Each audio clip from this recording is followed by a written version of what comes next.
I buried 11 men in the town I destroyed 15 years ago. Not with my hands, with a match and a bottle of whiskey. When I returned to make amends, the widows weren't ready to forgive. They were ready to hang me from the same oak tree where their husbands once shared their dreams. Some debts can only be paid with everything you have left to give. These lands know pain better than joy. Every mark in the sand tells a story, but folks rarely listen. I saw this tale with my own eyes, like the crackle of a fire at night. The shadows of the past don't leave. You'd best listen close. Out here, it's the only way to survive. The town of Redemption Gulch hadn't changed much in 15 years, except that it had learned to breathe without rage. The buildings still stood where Cole Brennan remembered them. The general store with its tilted sign, the church whose white paint had surrendered to desert wind, the saloon that smelled of regret and old tobacco even from the street. But something essential had shifted. The air no longer carried the electric charge of violence waiting to happen.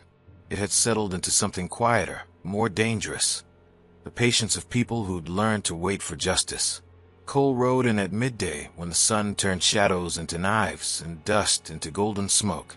His horse was a roan gelding, lean from weeks of hard travel, and Cole himself looked carved from the same unforgiving material as the landscape around him.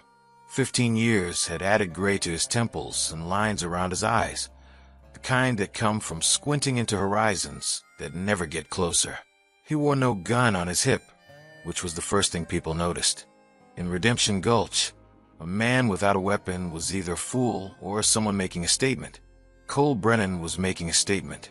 He dismounted outside the general store, tied his horse to the hitching post with movements that betrayed old habit, and stood for a moment looking at the building. The last time he'd been here, flames had consumed the second floor. Through the windows, he could see merchandise stacked neatly on shelves, flour sacks and canned goods arranged with the precision of someone who'd rebuilt carefully, intentionally. The proprietor appeared in the doorway, a woman perhaps 50 years old, her hair pulled back severe from a face that had forgotten how to trust easily. Martha Kellerman. Cole knew her name the way he knew all their names. Knew she'd been 35 when her husband died. Knew she'd raised 3 children alone after that night. Knew she had every reason to put a bullet in him the moment recognition struck. Recognition struck. Martha's hand moved toward something beneath her apron. A pistol, Cole guessed, kept close for moments exactly like this. Her face went through a sequence of emotions too fast to name individually. Shock, rage, confusion, and something that might have been grief surfacing after being buried for over a decade. "Cole Brennan," she said, and his name in her mouth sounded like an accusation, a curse, a question all at once. "You've got some nerve showing your face here." "I know," Cole replied, and his voice was quiet, stripped of everything except truth. "I came back to make things right, or as right as they can be made." "Right." Martha's laugh was sharp enough to draw blood. "You think anything about what you did can be made right. You killed 11 men, Cole. 11. You burned half this town to the ground. Children lost fathers. Wives became widows. And you think showing up 15 years later, without even a gun, makes it right." People were gathering now. Word traveled fast in small towns. It always had, always would. Faces appeared in windows. Bodies emerged from doorways. Cole recognized some of them. Daniel Hawkins, who'd been a boy of 12 when his father died, and now stood as a man of 27 with his father's eyes and his mother's hard mouth. Sarah Brennan, no relation, despite the shared name, who'd lost her husband and her home in the same night. Old Jacob Morse, the blacksmith who tried to stop Cole that terrible evening and taken a fist to the jaw for his trouble. They formed a loose circle around Cole and Martha. Not quite a mob, but not quite a crowd either. Something in between, a jury, perhaps, assembled by accident and fate.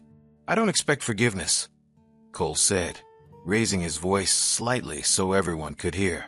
"I don't expect anything except the chance to work off my debt, however long it takes, however you decide it needs to be done. Work off your debt." Daniel Hawkins stepped forward, his hand resting on the revolver at his hip. "You think carpentry or ranch work pays for murder. You think sweating under the sun for a few months balances 11 graves? No, Cole said, meeting Daniel's eyes without flinching.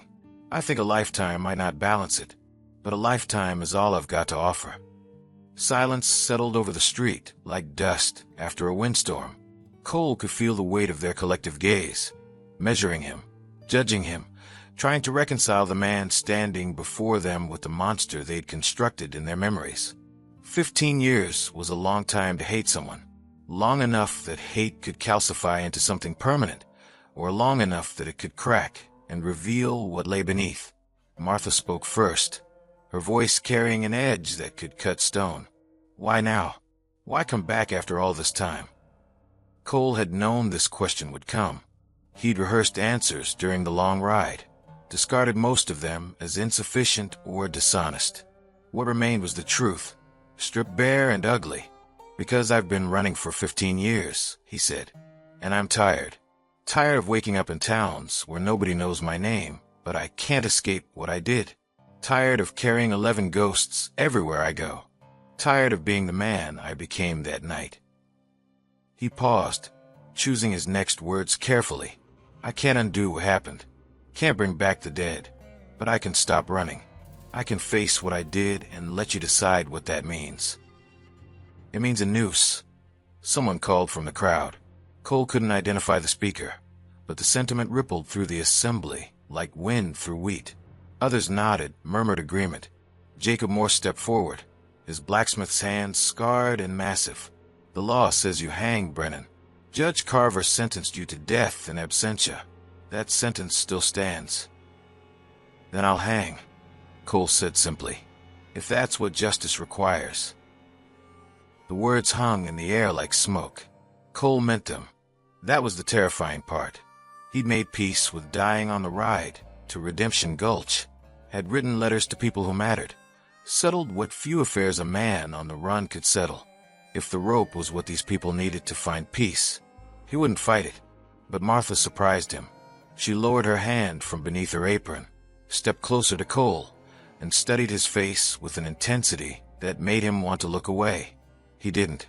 He held her gaze and let her see whatever was written there. Guilt, exhaustion, desperate hope for something he couldn't name.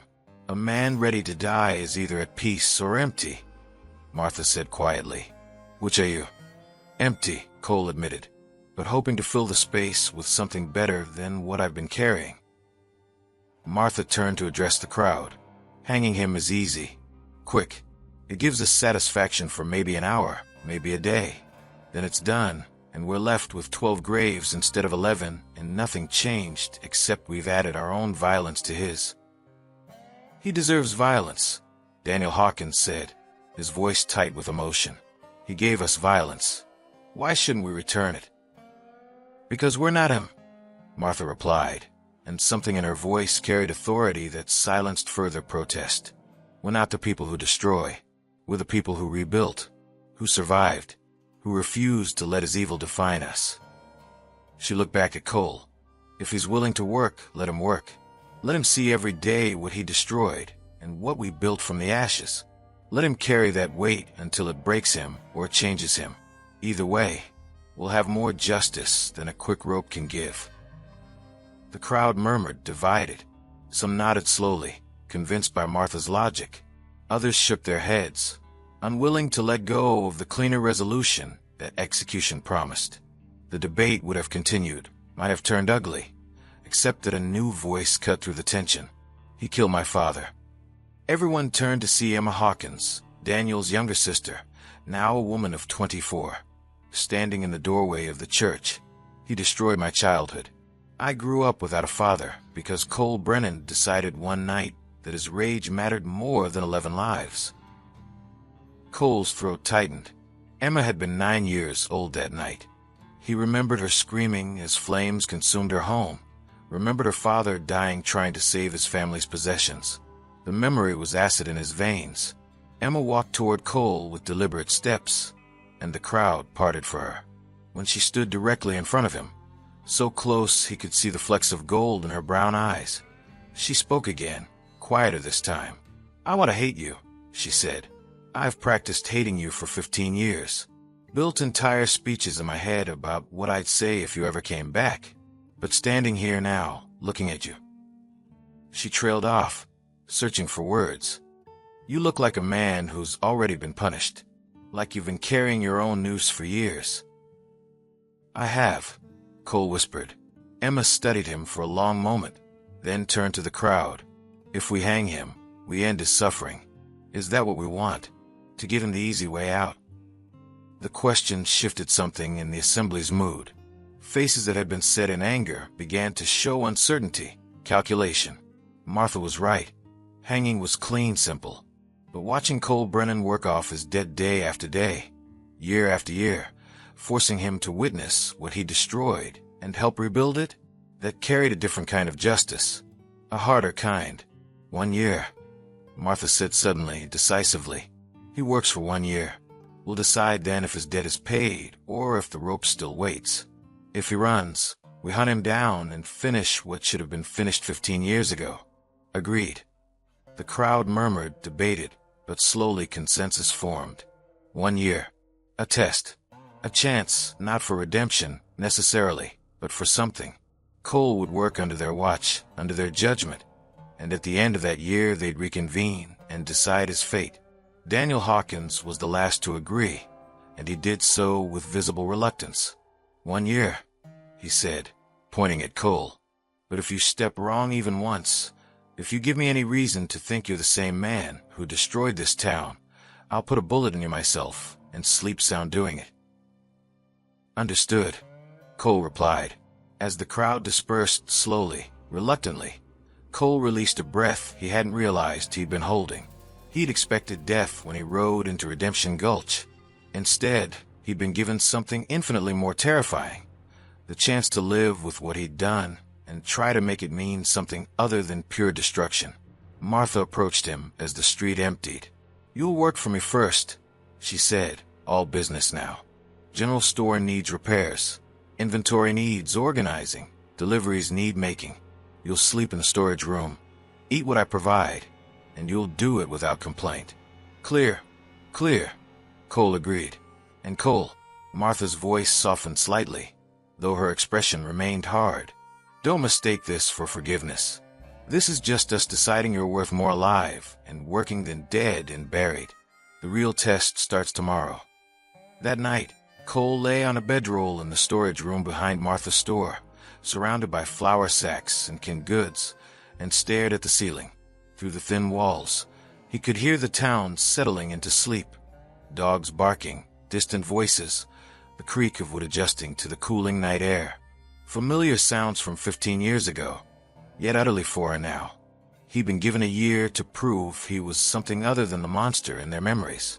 365 days to work off a debt that could never truly be paid. And at the end of it, they decide if he deserved to keep breathing or if the rope he'd been carrying all these years would finally claim him. Cole closed his eyes and saw the faces of the 11 men he'd killed, saw the flames consuming homes, heard the screams. The ghosts were still there, still riding with him. But for the first time in 15 years, he wasn't running from them. He was standing still, letting them catch up, preparing to face whatever judgment they, and the living they'd left behind, demanded. Tomorrow the real work would begin. Tonight, Cole Brennan allowed himself something he hadn't felt in over a decade. The faint, fragile possibility that maybe, just maybe, a man who destroyed everything could learn to build something worth saving. The work was harder than Cole had imagined, and he'd imagined it would be brutal. Martha Kellerman ran her general store with the precision of a military commander and the expectations of someone who'd rebuilt a life from ashes and wouldn't tolerate mediocrity. She woke Cole before dawn, set him to tasks that ranged from hauling 100-pound flour sacks to repairing the roof damaged in last month's storm, and watched him with eyes that never quite stopped calculating whether he was worth the mercy she'd argued for. The first week was physical punishment. Cole's hands, soft from years of drifting and odd jobs that never lasted long enough to build real calluses, blistered and bled.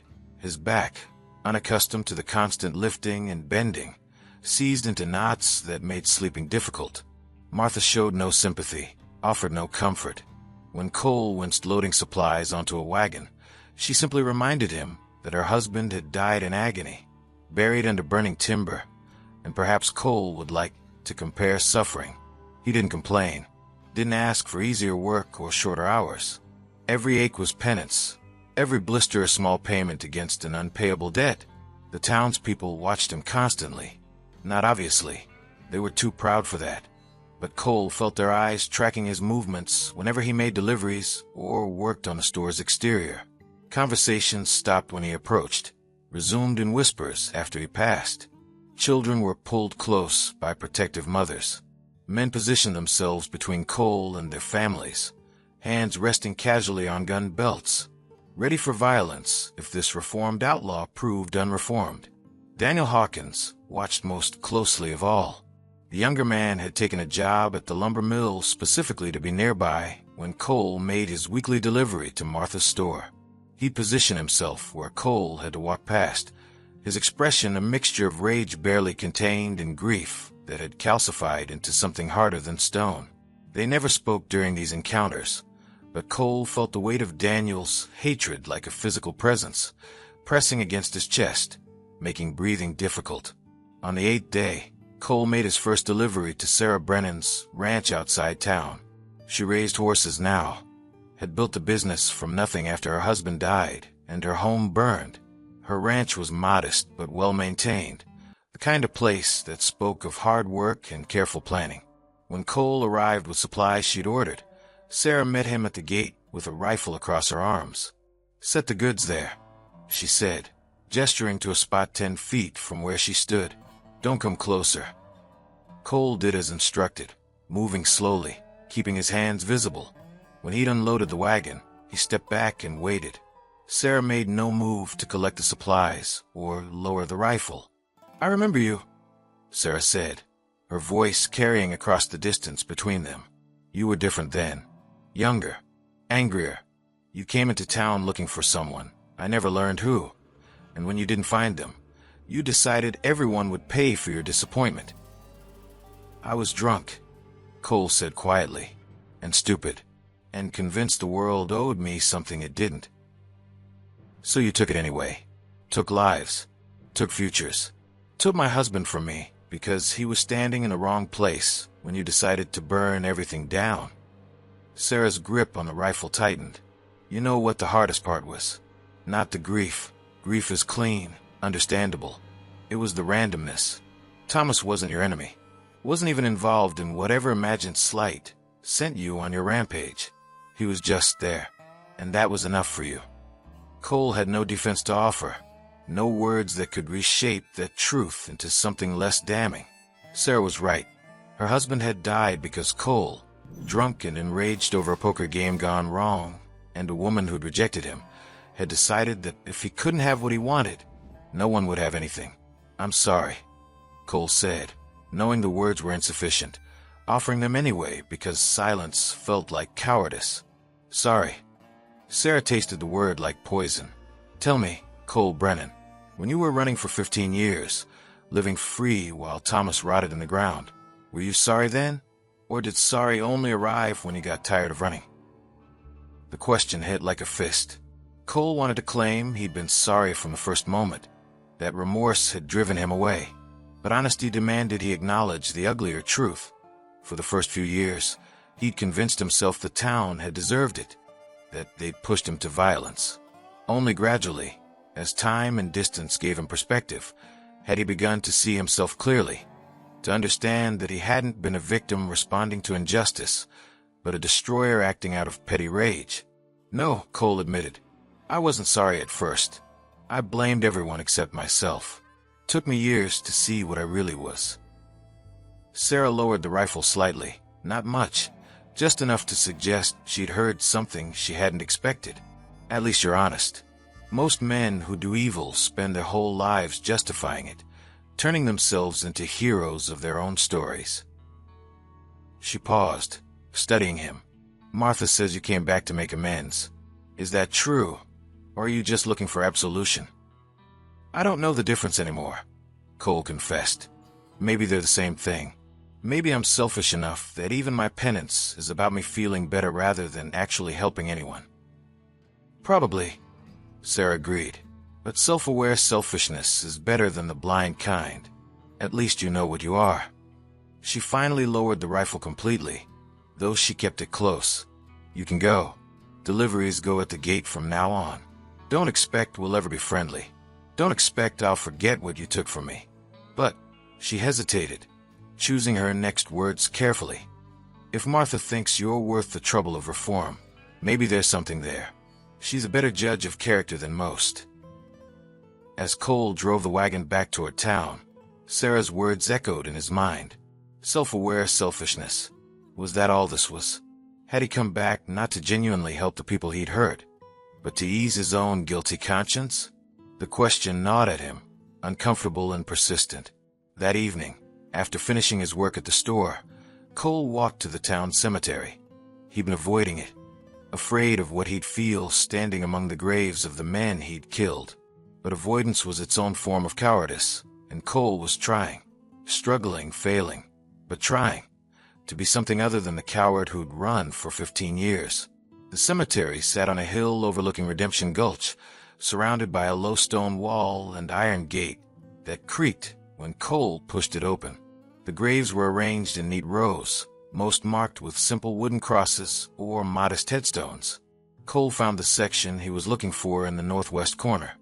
11 graves clustered together, their markers all bearing the same date of death. Thomas Brennan, James Kellerman, William Hawkins, Robert Chun, and 7 others. 11 names, 11 lives, 11 futures extinguished because Cole Brennan couldn't control his rage and his pride. He stood before the graves as the sun set, painting the sky in shades of orange and purple that were almost beautiful if you could forget you were standing in a field of the dead. Cole tried to pray. Wasn't sure he believed in anything that would listen, but the attempt felt necessary. The words wouldn't come, though. What could he possibly say to these men, to their ghosts, to whatever remained of them? I'm sorry was too small. I'll make it right was a lie. Nothing could make this right.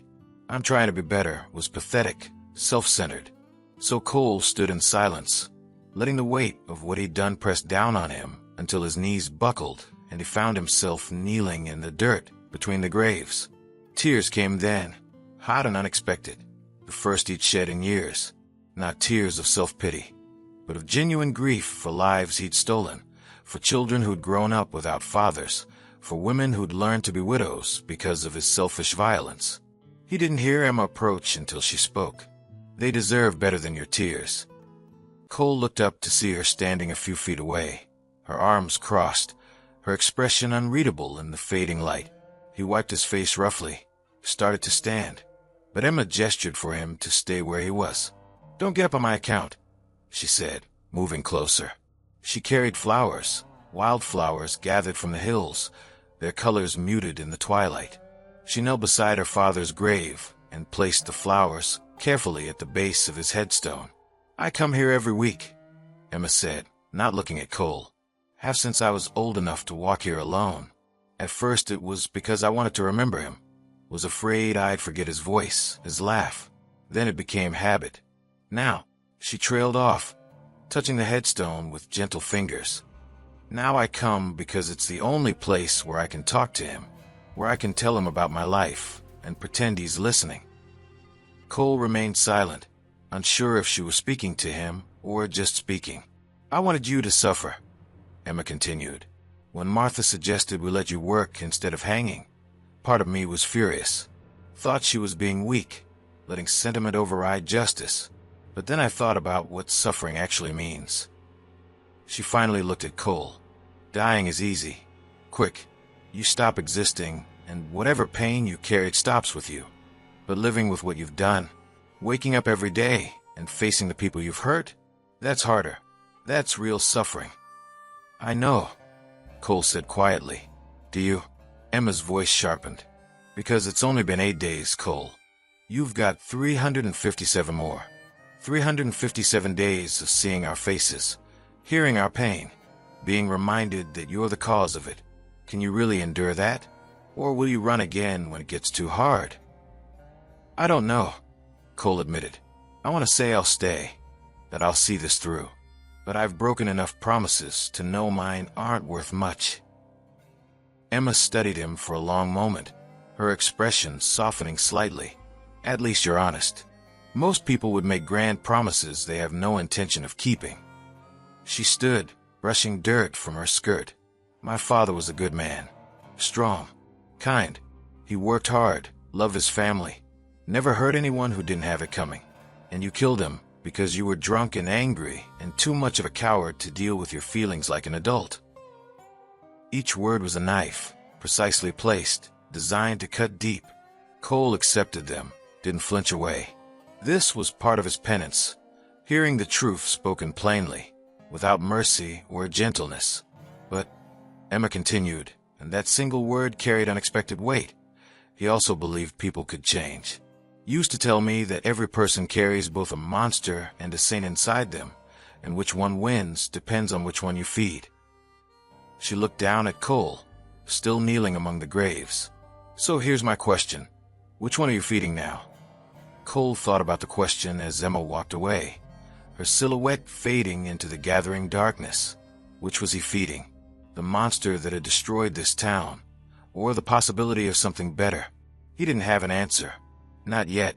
But as he stood and made his way back toward the general store, toward the storage room where he'd sleep, surrounded by flour sacks and the smell of coffee beans, Cole understood that the next 357 days would be about discovering that answer, about proving, if not to them, then at least to himself, that the monster wasn't the only thing living inside Cole Brennan.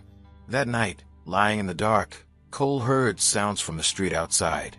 Voices, footsteps, the creak of rope being thrown over the oak tree that stood in the town square, the same tree where the 11 men used to gather, where they'd sit and talk and plan their futures that Cole had stolen. His heart hammered. Were they coming for him after all? Had the town decided 1 year was too generous, that immediate justice was better than delayed reckoning? But the footsteps passed by. The voices faded. When Cole finally worked up the courage to peer through the window, he saw Daniel Hawkins and 3 other men securing supplies for tomorrow's work, using the oak tree's strong branches to lift heavy loads. Not a lynching, just practical use of available resources. Cole's hands shook as relief and shame warred within him. He'd been ready to accept the noose, had told himself he welcomed it, but the fear that had seized him when he heard those sounds revealed the truth. He wanted to live, wanted the chance to become something other than the monster Emma had described.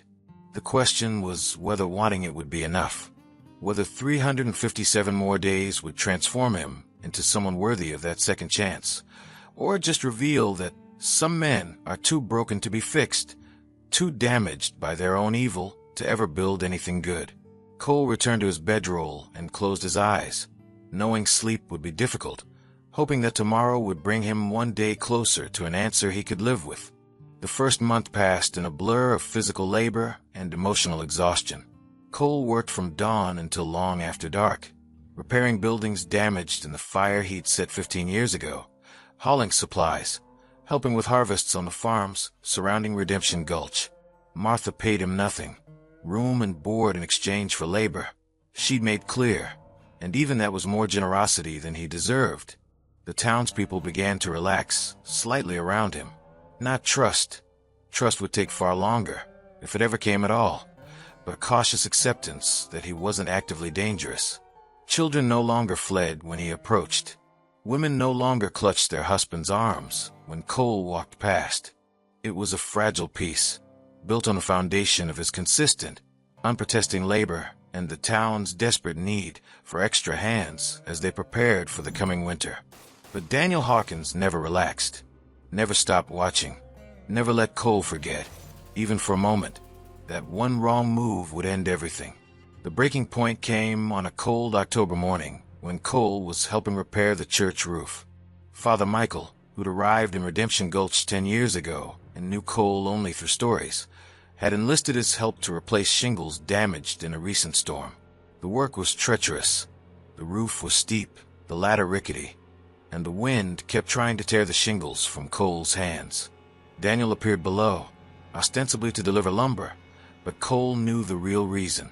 The younger man positioned himself where he could watch Cole work, his hand never straying far from his revolver. It must be strange, Daniel called up after an hour of tense silence. Working to repair a church in a town you tried to destroy. Cole focused on hammering a shingle into place, didn't respond. Engaging with Daniel's provocations never ended well. I asked you a question, Daniel pressed, his voice hardening.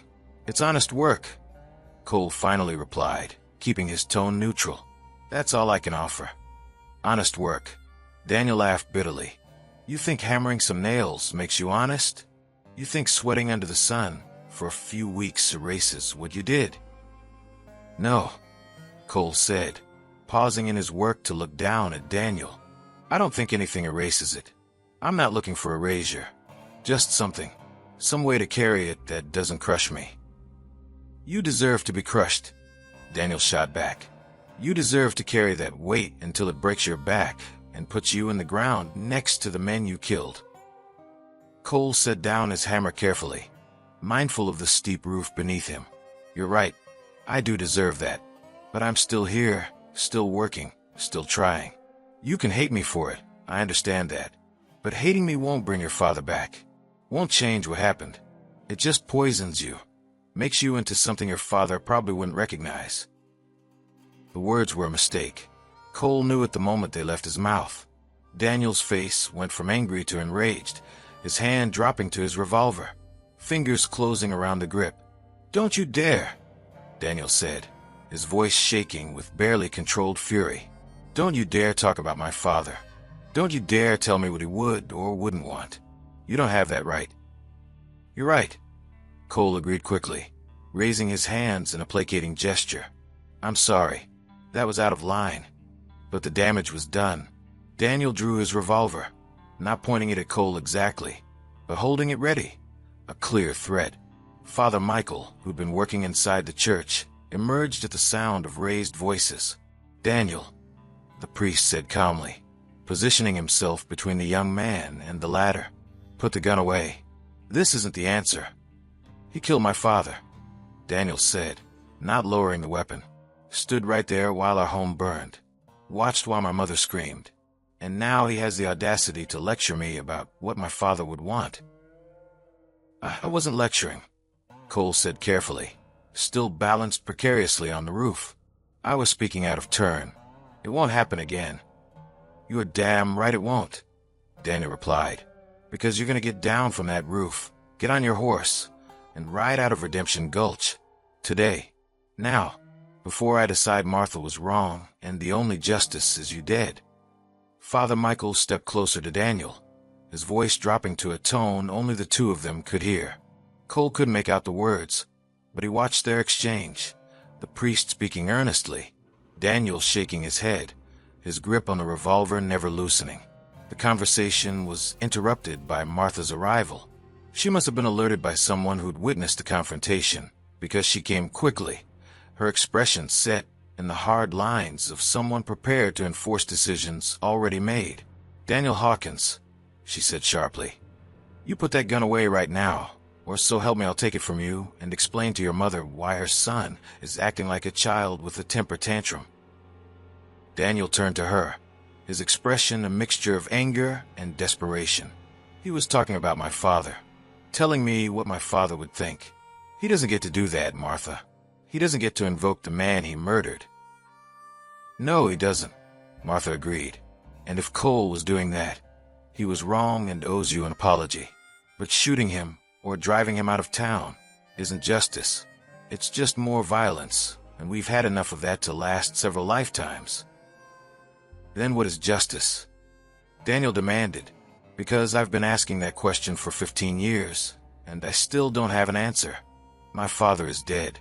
Cole Brennan is alive. How is that fair? How is that right? It's not, Martha replied simply. It's not fair, it's not right, and nothing we do will make it either of those things. But we decided as a town to give Cole a year, to let him work, to let him prove whether he's capable of being something other than the man who destroyed us. You agreed to that, Daniel. Are you going to honor your word? Or are you going to let rage make you into exactly the kind of man your father would be disappointed in? The question hung in the air like smoke after gunfire. Daniel's hand trembled on the revolver, his face working through emotions too complex to name. Finally, slowly, he lowered the weapon and holstered it. 1 year, Daniel said, his voice rough. But not because I forgive him. Not because I think he deserves it. Because I gave my word, and my father taught me that a man's word is worth more than his comfort. He turned to Cole. But when that year is up, if this town decides to let you walk away unpunished, you and I are going to have a conversation that ends with one of us in the ground. He walked away before anyone could respond, his shoulders tight with barely suppressed violence.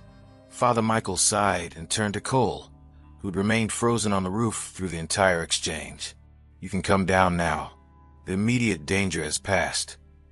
Cole descended the ladder on shaking legs.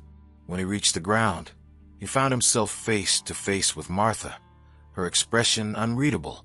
"What did you say to him?" she asked. Cole recounted the conversation honestly, including the part where he'd invoked Daniel's father. Martha's jaw tightened, but she didn't explode into anger. Instead, she shook her head slowly. "You've been doing so well," she said. "Working hard, keeping quiet, not causing trouble. Why would you make such a stupid mistake?" "Because I'm still stupid," Cole replied. "I'm trying to be better, but trying doesn't make me smart. Doesn't give me wisdom I never had." I spoke without thinking, and I heard him again. Martha studied him for a long moment, then gestured for him to follow her. They walked to her store in silence, and once inside, she pointed to a chair. Cole sat. "Do you know why I argued for letting you work instead of hanging?" Martha asked, pouring 2 glasses of whiskey, a rare indulgence that told Cole this was a serious conversation. "No," Cole admitted. "I figured it was mercy, maybe, or a practical need for labor." Martha handed him a glass and took a seat across from him. "It was neither. I argued for it because I wanted to see if someone who'd been a monster could become something else. I wanted proof for myself, for this town, that people aren't just their worst moments, that redemption is possible, even for those who've done unforgivable things." She took a sip of whiskey, her eyes never leaving Cole's face. "But I'm starting to wonder if I was wrong. If maybe some people are too broken by what they've done to ever be fixed. If maybe the kindest thing would have been to end your suffering quickly instead of dragging it out over a year." "Maybe you're right," Cole said quietly. "Maybe I am too broken." "Maybe," Martha agreed. "But I'm not ready to give up on you yet. God knows why. Probably because I'm a stubborn fool who can't accept that some experiments fail." She set down her glass. "But you need to understand something, Cole. This town gave you a year out of a combination of curiosity, mercy, and exhaustion with violence. But that year comes with expectations. You don't just work hard. You keep your mouth shut, especially about things you have no right to comment on. You don't offer opinions on what dead men would want. You don't lecture grieving sons about how to process their trauma. You work, you endure, and you let us decide when, if you've earned the right to speak on matters beyond labor and penance." "I understand," Cole replied. "Do you?" Martha leaned forward. "Because I'm not sure you do. I'm not sure you grasp how close you came today to Daniel putting a bullet in you. How close you are every day to this town, deciding you are not worth the trouble. The only reason you are still breathing is because enough of us are curious to see if you can actually change. But curiosity has limits, Cole. Push too hard, make too many mistakes, and we'll run out of patience." That night, alone in the storage room, Cole wrote a letter he'd never send. It was addressed to the 11 men he'd killed, an attempt to articulate everything he couldn't say at their graves. "I don't know if you can hear me, wherever you are. Don't know if the dead care about the regrets of the living, or if you're beyond such mortal concerns. But I need to say this, even if only the darkness hears. I destroyed your lives because I couldn't control my own demons, because I was weak and selfish and convinced that my pain mattered more than anyone else's. I took your futures, not just your years, but everything you might have become, the children you would have watched grow up, the sunsets you would have seen, the quiet moments of joy that make life bearable. I stole all of that because I was angry about things that, in retrospect, barely mattered. I came back to Redemption Gulch thinking I could make amends, but I'm learning that amends might be impossible, that some debts are too large to repay, some wounds too deep to heal. I'm learning that becoming a better person doesn't erase being a monster, and that the people I hurt have every right to hate me forever. I don't expect forgiveness, don't deserve it, but I wanted you to know, needed you to know, that I see what I did. I carry it, and I'm trying, however inadequately, to be something other than the man who killed you. If there's anything beyond death, any justice in the universe, I hope you've found peace. Hope you're somewhere better than this hard world, where men like me destroy men like you for reasons that make sense only to devils and madmen. Cole folded the letter carefully and placed it in his coat pocket, next to his heart. Tomorrow he'd return to work, to the careful navigation of a town that tolerated him but didn't trust him.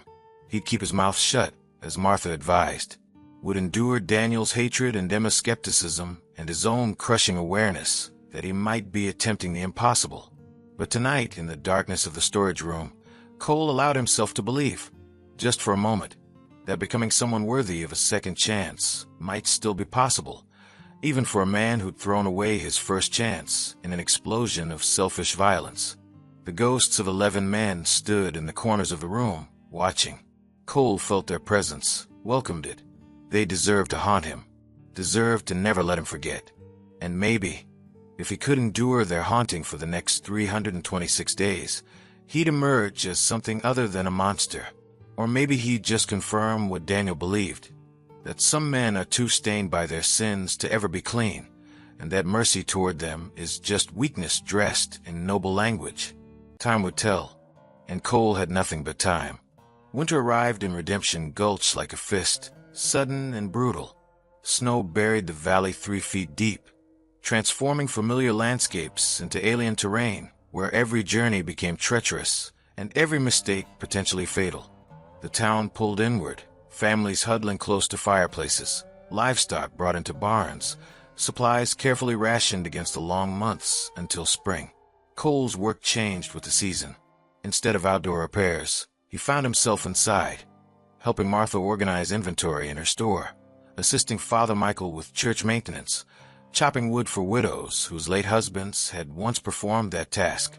The work was still hard, still physical, but the close quarters meant more interaction with townspeople, more conversations, more opportunities for mistakes like the one he'd made with Daniel. He learned to stay quiet, learned to listen more than speak, to answer questions with brevity, to never offer opinions unless explicitly requested. It made him nearly invisible, which was both a relief and its own form of punishment, to be constantly surrounded by people while remaining fundamentally alone. December brought the first real test of whether Cole had changed at all, or if he was just performing change convincingly enough to survive.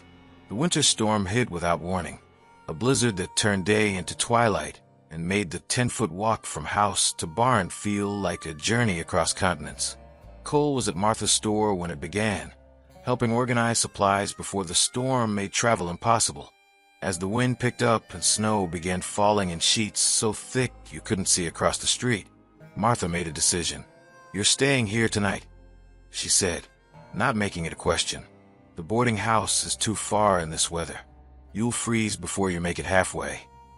Cole agreed, grateful for the warmth of the store stove and the shelter of its walls. As evening fell and the storm intensified, they sat in the store's back room, drinking coffee and listening to the wind scream like something alive and furious. The knock came around midnight, frantic, desperate pounding that barely carried over the storm's rage. Martha answered to find Emma Hawkins on her doorstep, covered in snow, her face pale with fear. "It's Daniel," Emma gasped, stumbling inside. "He went to check on the Henderson ranch this afternoon, before the storm hit. Said he'd be back by dark. But he hasn't returned. And in this weather?" She didn't finish, didn't need to. They all understood what happened to people caught in blizzards. The cold was merciful only in that it killed relatively quickly. Martha turned to Cole. Their eyes met, and in that moment an entire conversation happened without words. The Henderson Ranch was 5 miles northwest. In this storm, it might as well be on the moon. Going after Daniel was suicidal, but leaving him to die was impossible. "I'll go," Cole said, already moving toward his coat. "No," Emma said immediately. "Not you. Anyone but you." "There's no one but me," Cole replied gently. "The other men are at their own homes with their families. By the time we organized a search party and fought through the storm to find them, Daniel would be dead. I'm here. I'm capable. And I'm probably the most expendable person in town. You want to be a hero?" Emma's voice was sharp with something between anger and desperation.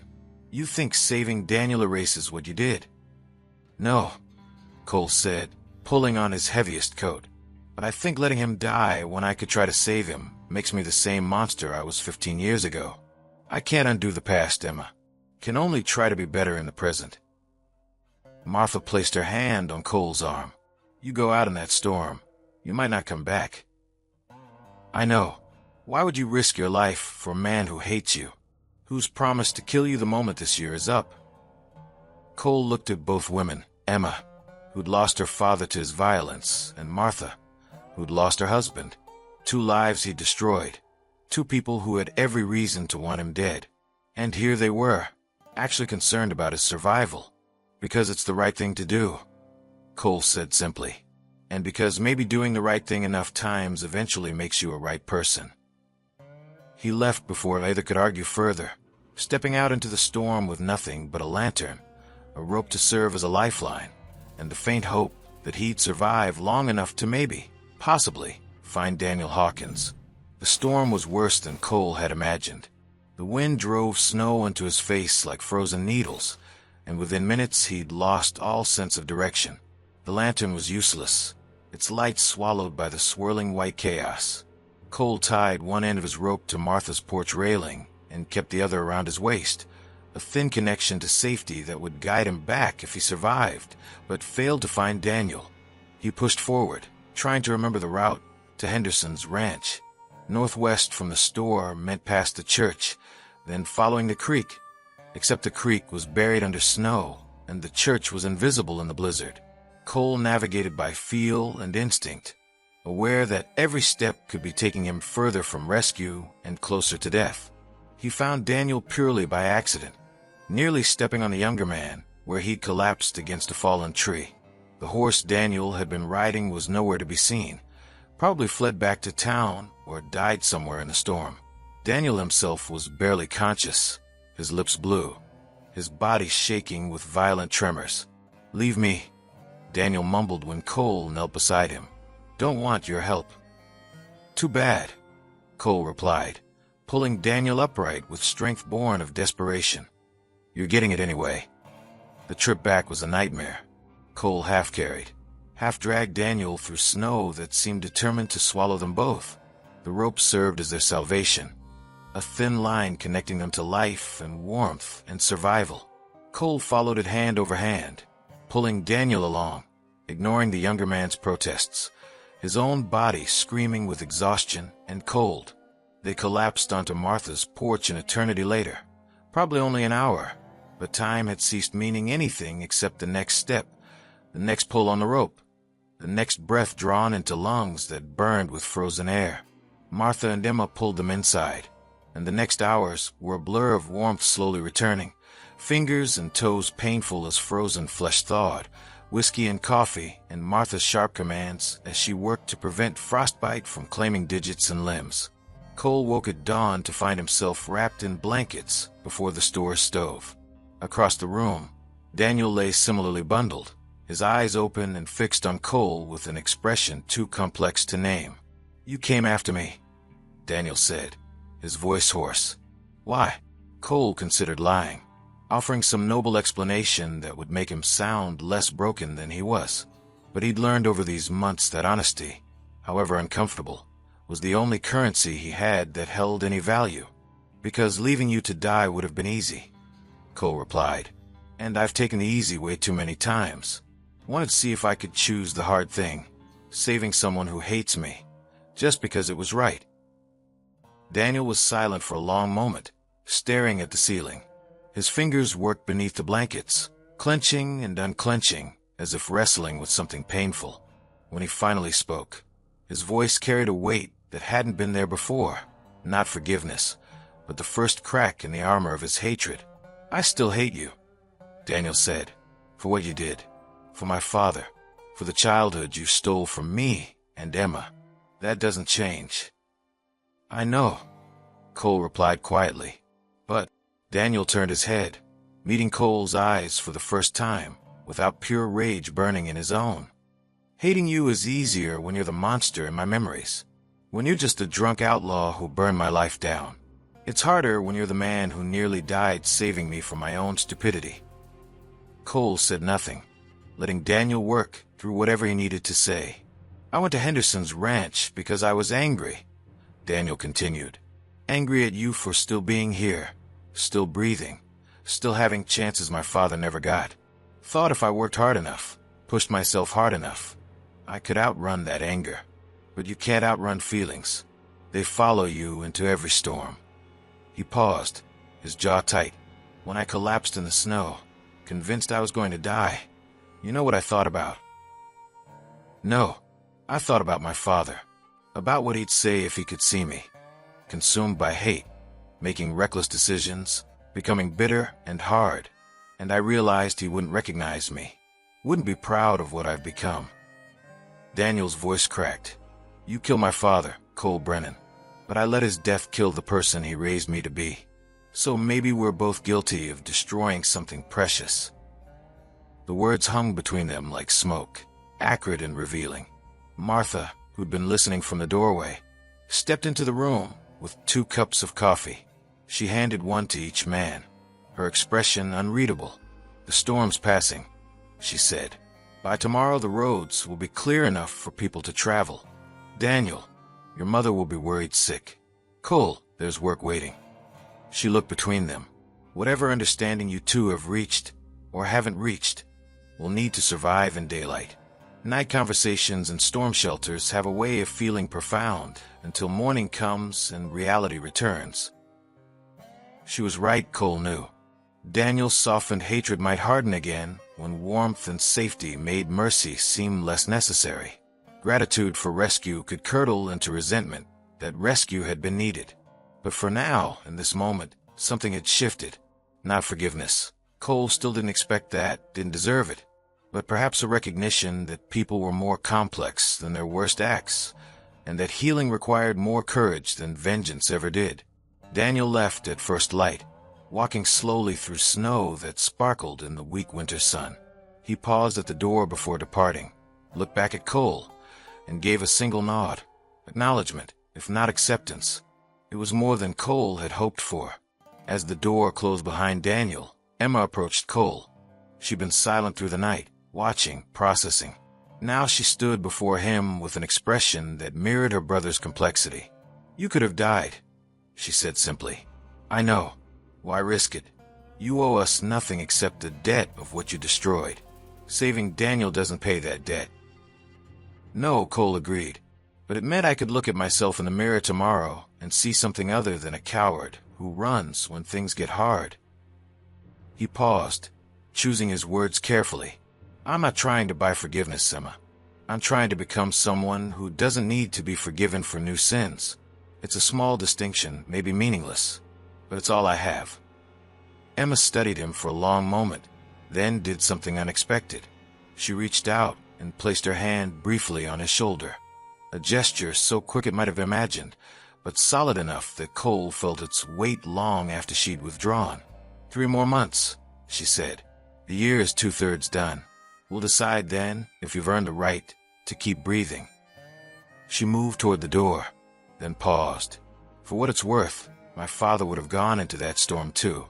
He'd have hated it, complained the whole way, but he'd have gone. Maybe you're not as different from him as I thought."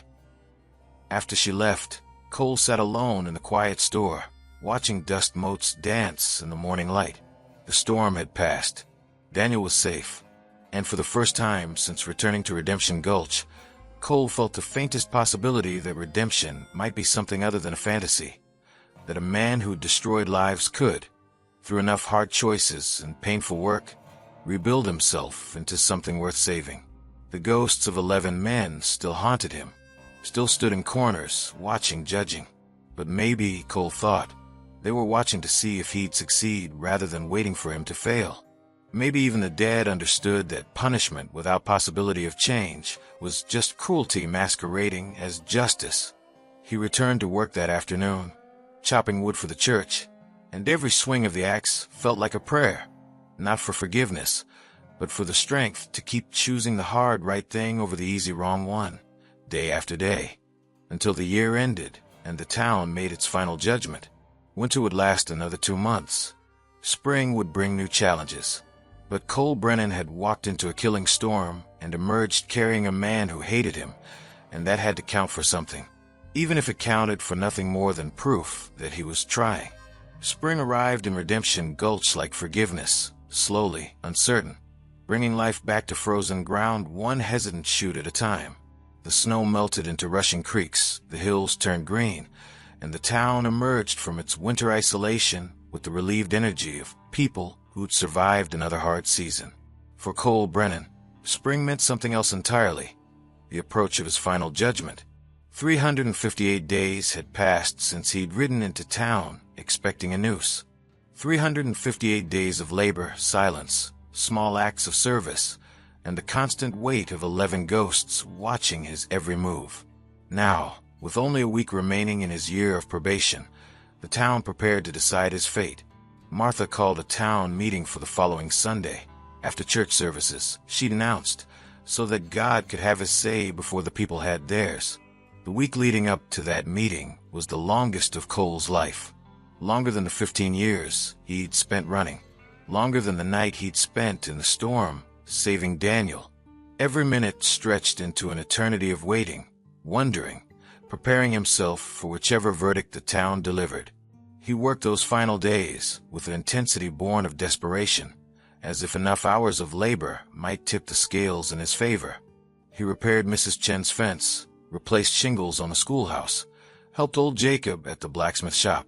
Each task performed with meticulous care, each interaction conducted with quiet humility. But beneath the surface, fear gnawed at him, not of death itself, but of the possibility that all this effort, all this change, might mean nothing when weighed against what he'd destroyed. On Saturday evening, the night before the meeting, Emma found Cole sitting on the church steps, staring at the oak tree in the town square. The same tree where 11 men had once gathered. The same tree that could serve as gallows if the town decided hanging was still the appropriate response. Nervous, Emma asked, sitting beside him without invitation. Terrified, Cole admitted. I've faced unarmed men, ridden through storms, survived things that should have killed me. But waiting for a group of people to decide if I deserve to live, that's a different kind of fear.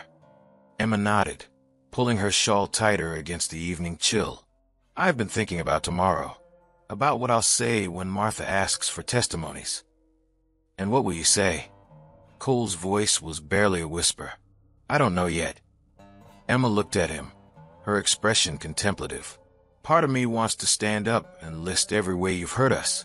Every sleepless night, every moment of grief, every hole your violence carved into our lives. That part wants to watch you hang, wants to see justice that looks like the Old Testament. Eye for eye, life for life.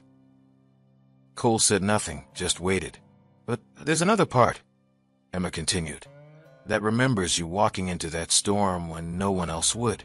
Remembers you working without complaint, living with our hatred, never making excuses or demanding credit. That part wonders if maybe vengeance and justice aren't the same thing. If maybe real justice is harder and stranger than just killing the man who killed. What does that part want? Cole asked. Emma smiled sadly. That part wants my father back. Wants to be 9 years old again, safe and loved and innocent. But since that's impossible at once, I don't know. Proof that people can change, maybe. Evidence that the world isn't just an endless cycle of violence and revenge. Something to believe in beyond grief. They sat in silence as the sun set, painting the sky in shades of orange and purple. Finally, Emma stood, brushed dust from her skirt, and looked down at Cole with an expression he couldn't quite read. Whatever happens tomorrow, you should know. You're not the same man who burned this town. Whether that's enough to save you, I can't say. But it's true. She walked away, leaving Cole alone with his thoughts and his ghosts. Sunday morning arrived bright and cold. Cole attended church services, sitting in the back pew where he'd sat every Sunday for the past year. Father Michael's sermon was about forgiveness. Whether deliberately chosen for this day or divine coincidence, Cole couldn't tell. The priest spoke of debts that couldn't be repaid, sins that couldn't be erased, and the radical possibility of grace extended to the undeserving. Forgiveness, Father Michael said, his voice carrying through the small church, is not saying that what was done doesn't matter. It's not excusing evil or pretending wounds don't exist. Forgiveness is the choice to release the grip that hatred has on our hearts, to stop letting the person who hurt us control our lives through our rage at them. Cole felt every eye in the church turn toward him, felt the weight of those words pressing down like a physical presence. Was the priest pleading his case, or simply offering truth that happened to apply? Either way, the message was clear. Forgiveness was a choice, and the people of Redemption Gulch would have to decide if they were capable of making it. After services, the congregation gathered in the town square. Every resident of Redemption Gulch who could walk attended. Over 100 people, forming a loose circle around the oak tree. Martha stood at the center, and beside her, looking small and vulnerable, stood Cole Brennan. "We're here," Martha began, her voice carrying authority earned through years of leadership and survival, to decide the fate of Cole Brennan. 1 year ago, we made a bargain. He would work, prove himself, and we would judge if that proof was sufficient to spare his life. That year has passed. Now we must decide. She turned to Cole. "Do you have anything to say before we begin testimonies?" Cole stepped forward, his hands trembling despite his efforts to control them. He'd prepared a speech, rehearsed it a dozen times. But standing here, surrounded by the faces of people he'd hurt, all those carefully chosen words fled. What remained was simple truth. "I killed 11 men," Cole said, his voice rough. "Destroyed families, burned homes, caused pain that echoes through generations. I did that because I was drunk and angry and selfish, because I couldn't control my demons and decided everyone else should suffer for my failure."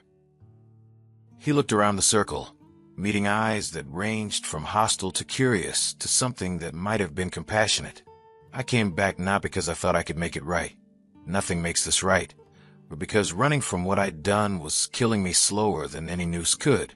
I wanted to face you, face what I'd destroyed, and maybe, if possible, become something other than a monster." Cole paused, swallowing hard. "I've worked this year without complaint. Tried to serve, to help, to prove through action what I couldn't prove through words.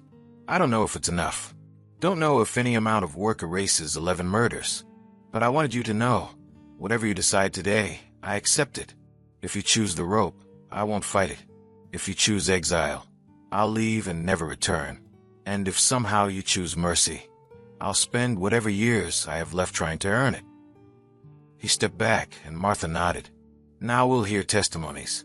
Anyone who wishes to speak may do so." The first to step forward was Daniel Hawkins.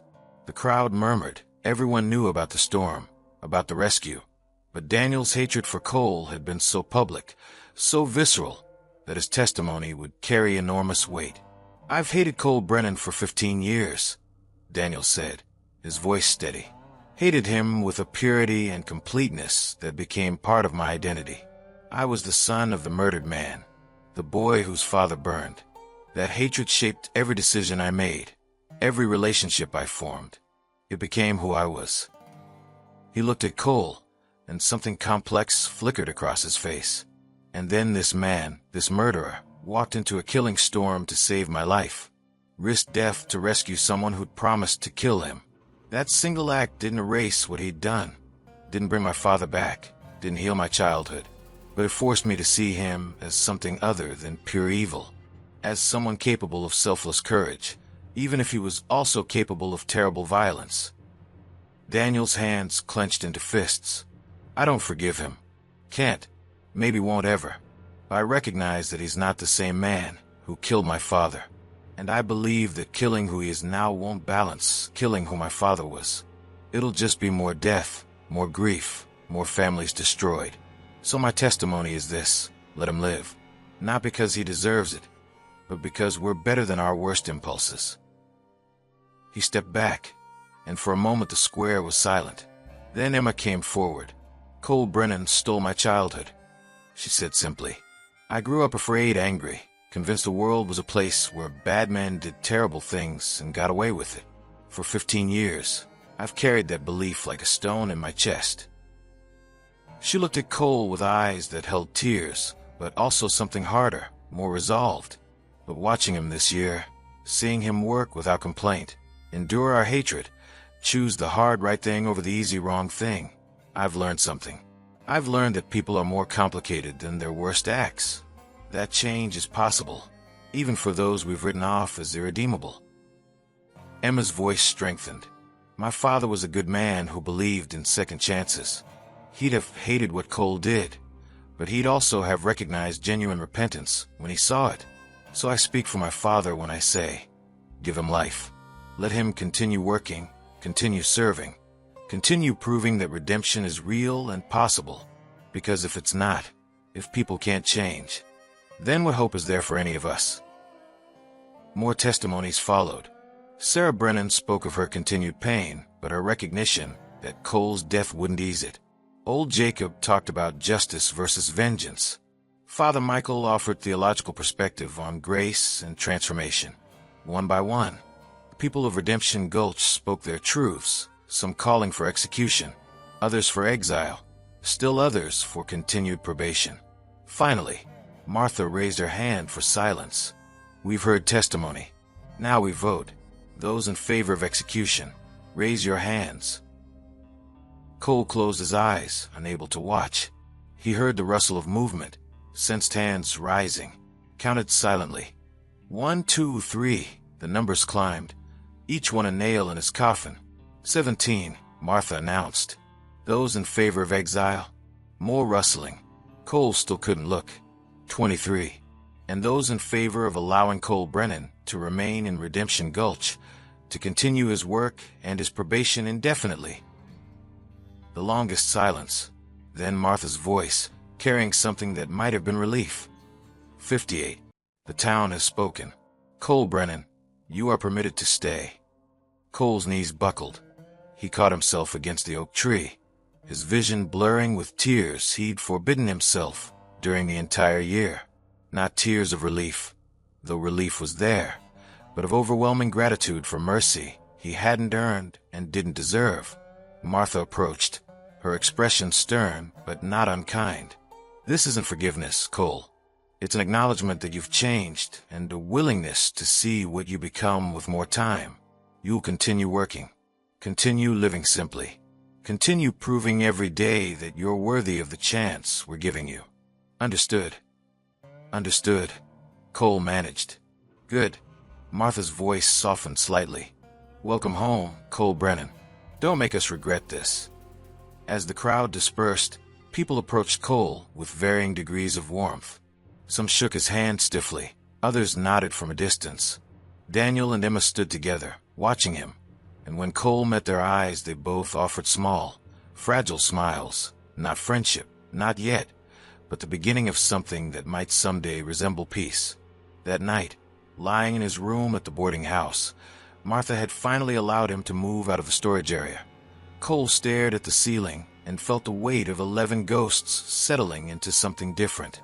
Not gone, they'd never be gone, but transformed from accusers into witnesses. They'd watched him work, watched him change, and while he'd never know if the dead could forgive, he could at least hope they saw him trying. Tomorrow he'd wake and work, the day after the same. Years would pass, and with them, more chances to prove that the people of Redemption Gulch had made the right choice. Cole Brennan had been given something rare and precious, a second chance at life, earned through a year of penance and granted through the radical courage of people who chose mercy over vengeance. He'd spend the rest of his days trying to be worthy of it. 5 years passed like water through cupped hands, present and precious, impossible to hold, but leaving traces of its passage. Cole Brennan aged into them gracefully, the gray at his temples spreading, the lines around his eyes deepening, but his hands remained strong, and his commitment to the town unwavering. He'd become part of Redemption Gulch's fabric, not celebrated, not beloved, but accepted. The stranger who'd returned to face his sins, and somehow survived the reckoning. The general store expanded under Martha's management, and Cole helped build the addition. The church needed a new bell tower after lightning struck the old one, and Cole worked alongside Father Michael for 3 months to construct it. When Sarah Brennan's ranch flooded during a particularly wet spring, Cole was there with sandbags and muscle, working 20-hour days to save her horses and buildings. He never owned property, never married, never sought anything beyond the simple life of service he'd carved out.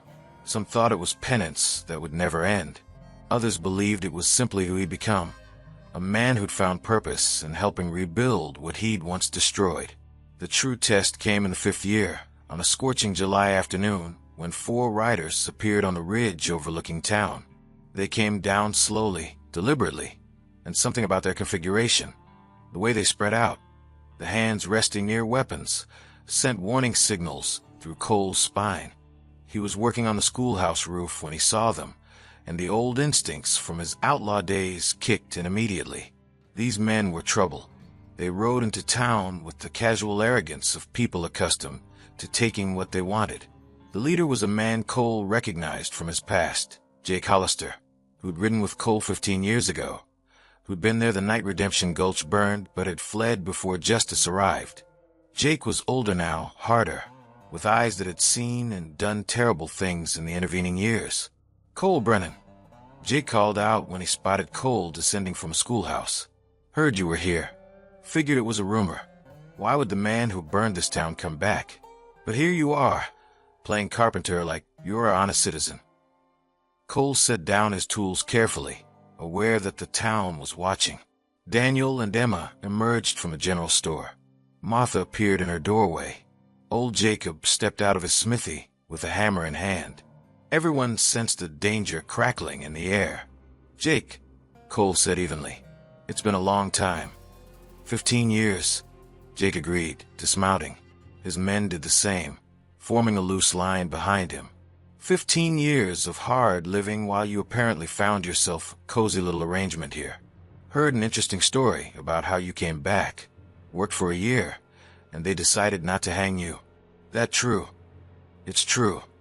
Jake laughed, the sound sharp and mocking. "And here I thought you were smart, Cole. Thought you'd keep running like me. But instead you came back to the scene of your greatest achievement and begged for forgiveness like a whipped dog." He spat in the dust. Pathetic. Cole felt the old anger stirring, the rage that had once defined him, the impulse to violence that had destroyed 11 lives. For a moment, he was 26 again, drunk and furious, and ready to burn the world.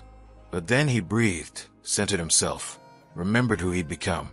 "I came back because running wasn't living," Cole said quietly. "Just delayed dying. If that makes me pathetic, I'll accept it." "How noble." Jake's hand drifted toward his revolver. "But here's the thing, Cole. Me and the boys here were short on funds. Heard this town rebuilt nice after the fire.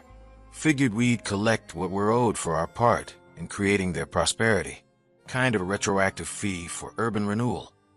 "You're not owed anything," Martha called from her store. "And you're not welcome here. Ride out now, and we'll pretend this conversation never happened." Jake's eyes shifted to Martha, and something predatory entered his expression. "That the woman whose husband burned? Martha Kellerman? You've aged well, ma'am. Widowhood suits you." Daniel's hand went to his gun, but Cole moved first, not toward Jake, but into a position between the outlaws and Martha. "You want to rob this town, you'll have to go through me first." "That's the plan," Jake said, drawing his revolver with practiced speed. What happened next would be debated in Redemption Gulch for years. Some said Cole moved faster than sight, disarming Jake before the outlaw could fire. Others claimed it was Daniel who shot first, defending Cole. A few swore it was divine intervention, that Jake's gun jammed at the crucial moment, giving Cole time to act. The truth was simpler and stranger. Cole didn't fight at all. He stood still, arms at his sides, facing 4 armed men with nothing but his own body as a shield between them and the town. "I won't fight you, Jake. Won't draw on you, we're your men. I won't move either. You want to hurt these people, you'll have to kill me first. And unlike 15 years ago, my death will mean something." Jake stared at him, revolver aimed at Cole's chest, finger on the trigger. "You're bluffing. The Cole Brennan I knew would never just stand there and die." "The Cole Brennan you knew doesn't exist anymore," Cole replied. "I killed him the same night. He killed 11 men in this town. What's standing here is someone different. Someone who'd rather die protecting people than live destroying them." The standoff stretched, tense and fragile. Jake's men shifted nervously, aware that the entire town had emerged now. Armed men positioning themselves around the square, women pulling children into buildings, everyone ready for violence that hung in the air like electricity before a storm. Then Daniel stepped forward, standing beside Cole. "He doesn't face you alone." Emma joined them, then Martha, then Sarah Brennan, old Jacob, Father Michael. One by one, the people of Redemption Gulch formed a line, not behind Cole, but beside him. A wall of bodies willing to stand between the outlaws and their home. "This is insane," one of Jake's men muttered. "We're 4 armed men. They're shopkeepers and farmers. There are also 100 people willing to die for their home," Jake said, his voice tight. He looked at Cole with something between hatred and respect. "You did this. Turn these people into believers." "No," Cole replied. "They did this themselves. I just gave them a reason to believe change is possible." Jake held the gun steady for another heartbeat, then lowered it with a curse. "This isn't over, Brennan." "Yes, it is," Cole said softly. "It's been over for 15 years. I just took a long time to realize it." Jake and his men mounted, rode out slowly, and disappeared over the ridge. The town held its collective breath until they were gone, then released it in a wave of relief and nervous laughter. People clapped Cole on the back, shook his hand, treated him, for the first time in 5 years, not as the reformed monster, but as one of them. That evening, Martha organized a celebration in the town square. Nothing elaborate, just food shared between neighbors, music from fiddle, children playing while adults talked. Cole sat on the church steps, watching it all, feeling something he hadn't felt in over 20 years, belonging. Emma sat beside him, her presence comfortable now, where it had once been fraught. "You could have fought them. You were faster than Jake, even now. Could have ended it quickly." "Maybe," Cole agreed, "but fighting them would have made me the same man I was 15 years ago. Someone who solves problems with violence. I needed to prove to them, to you, to myself, that I'm someone different now." "And are you?" Emma asked. "Different?" Cole considered the question. "I carry the same ghosts. Still see the faces of the men I killed. Still wake up some nights hearing the screams as the town burned. But I also see this." He gestured to the celebration. "See people who chose mercy over vengeance, who gave me a chance I didn't deserve and watched me try to earn it. That's changed me more than guilt ever could." Emma nodded slowly, then did something extraordinary. She rested her head on Cole's shoulder. Brief contact, barely a moment, but heavy with meaning. "My father would be proud of who you've become. I am too, in my way." The words broke something in Cole's chest, not painfully, but like a dam releasing pressure that had built for years. Tears came, and he didn't fight them. Emma sat beside him while he cried, her presence a quiet acknowledgement that healing was possible, that redemption wasn't a fantasy but a long, hard road walked one day at a time. As night fell and stars emerged, Cole thought about the 11 men whose deaths had defined his life. He'd never earned their forgiveness. The dead don't forgive, and even if they could, his crimes were too large. But perhaps that wasn't the point. Perhaps redemption wasn't about erasing the past, but about building a future where the man you've become is worthy of the chances you've been given. Cole Brennan had been an outlaw who destroyed a town. Now he was a carpenter who'd helped rebuild it. The transformation wasn't complete, might never be complete, but it was real. And in Redemption Gulch, that was enough. The celebration continued into the night, and for the first time in 20 years, Cole Brennan allowed himself to smile without the weight of guilt making it a grimace.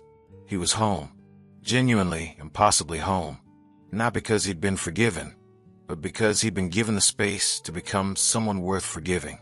And that, he understood now, was the truest form of grace. See you around, my friend. I've got another story for you.